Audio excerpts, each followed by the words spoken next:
Hi folks, after you spin up the code base, you'll see an application like this. It has a front end and a back end, and here's the front end, and it includes even a basic fetch. So if you press this button,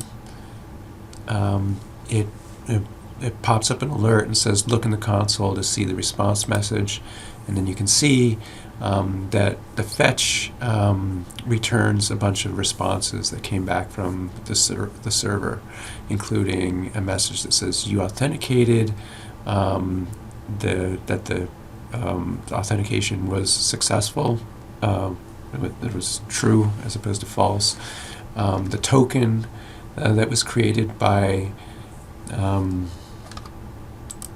JWT library, and then also the email of the user that logged in. And let's actually just look at that code base real briefly. So here you have the back end and the front end, and you can open up the front end and look at the code here. Here's the front end code, and here's the back end code.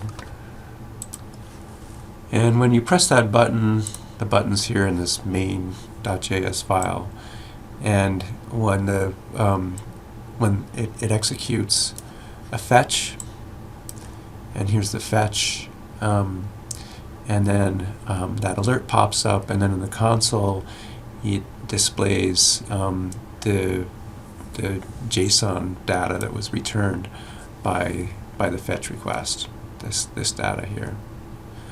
So your job is to revise this code base and make it look like the next video that I show you in this assignment. But I actually make it pretty convenient for you if you just search in here and put in three stars. You can see all the pages that actually need to be modified.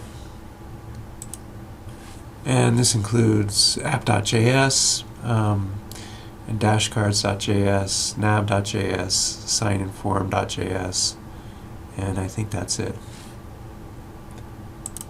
So in the next video, I will show you what your modifications have to end up looking like.